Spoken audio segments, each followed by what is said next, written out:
Alhamdulillah, quand tout va mal, quand tu es noyé par les soucis, les problèmes, les angoisses, retiens cette parole-là. C'est un remède divin et prophétique. Une seule parole. Si tu la prononces en saisissant le sens de cette parole, bien sûr, et en ayant une certitude complète qu'Allah subhanahu wa ta'ala te délivrera de tes soucis, de tes angoisses, et tout ira mieux, Wallahi wa rabbil Ka'ba wa tallah, tout ira mieux. C'est une question de certitude, de conviction et de compréhension. Il faut comprendre et saisir cette parole-là. Une seule parole très simple. Cette parole est mentionnée dans le Coran et dans la sunna du prophète sallallahu alayhi wa sallam. Cette parole a été mentionnée par un grand prophète, Yunus alayhi salam, lorsqu'il a été avalé par le grand poisson, la baleine.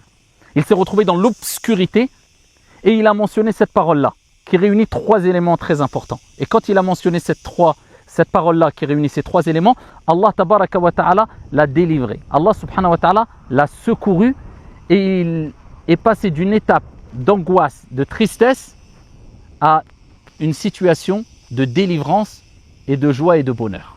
Allahu Akbar. Allah fait ce qu'il veut. C'est facile pour Allah quand il veut quoi que ce soit. Il dit kun fayakun, soit et c'est.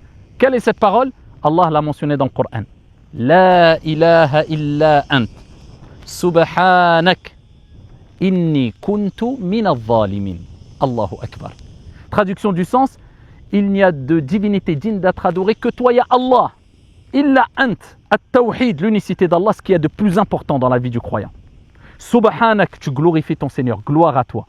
Inni kuntu min al-zalimin, tu reconnais ta petitesse, tes défauts, tes défaillances, tes déficiences. Certes, Allah, j'ai été parmi les injustes. Qu'est-ce qui s'est passé quand il a mentionné cette parole Yunus alayhi salam dans le ventre de cette baleine-là ou ce grand poisson? Allah dit dans le Coran فَاسْتَجَبْنَا لَهُ وَنَجَّيْنَاهُ مِنَ الْغَمِّ وَكَذَلِكَ نُنْجِي الْمُؤْمِنِينَ. Allahu Akbar. On a répondu à sa demande, à son invocation. Et on l'a délivré, on l'a secouru, on l'a délivré de son angoisse, de ses soucis. Et c'est ainsi qu'on secourt, qu'on délivre les croyants. Allahu Akbar.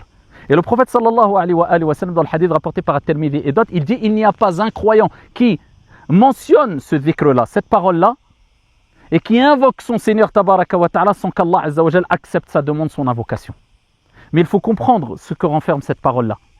Allah aime que tu réunisses ces trois éléments. La première des choses, l'unicité d'Allah, ce qu'il y a de plus important. C'est pour cela qu'Allah nous a créés, pour l'adorer en lui voulant un culte exclusif, pur. Ne te fatigue pas avec les actes d'adoration, avec les actes de bienfaisance. Si tu as entaché ces actes d'adoration et ta relation avec ton Seigneur tabaraka wa ta'ala par ce qui annule le tawhid, à savoir le shirk, l'association.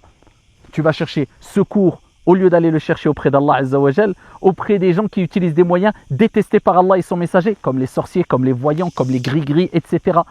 Si quand tu as des problèmes, au lieu de frapper à la porte de ton Seigneur avant tout, mais pas que, mais avant tout, tu vas tout de suite demander l'aide à la créature faible, au lieu de demander au Créateur, tu as une déficience dans ton tawhid. Si tu n'as pas compris qu'Allah azza wa jal pardonne tout s'il veut, sauf al-shirk, l'association. At-tawhid, dit avec le cœur et avec la langue. La ilaha illa ant.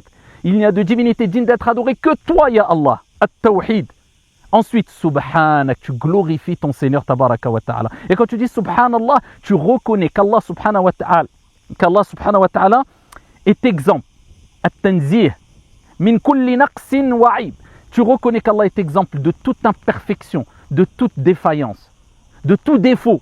Subhanak, gloire à toi, ya Allah. Et ensuite tu reconnais tes erreurs. Inni kuntu min al-zalimin. Certes, Allah, j'ai été parmi les injustes. Tu demandes pardon à Allah azza wa jal. À ce moment-là, quand tu réunis ces trois éléments, en les prononçant avec ta langue, mais aussi avec ton cœur et avec une bonne compréhension, eh bien, Allah azza wa jal te délivrera de tes problèmes.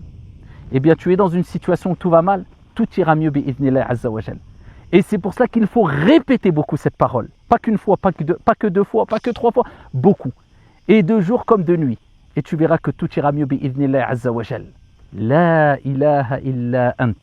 Subhanak inni kuntu min al-zalimin. Qu'Allah nous délivre toutes et tous des problèmes et des soucis. Et nous remplace nos situations pleines de difficultés par une délivrance et une joie. Amin ya rabbal alamin.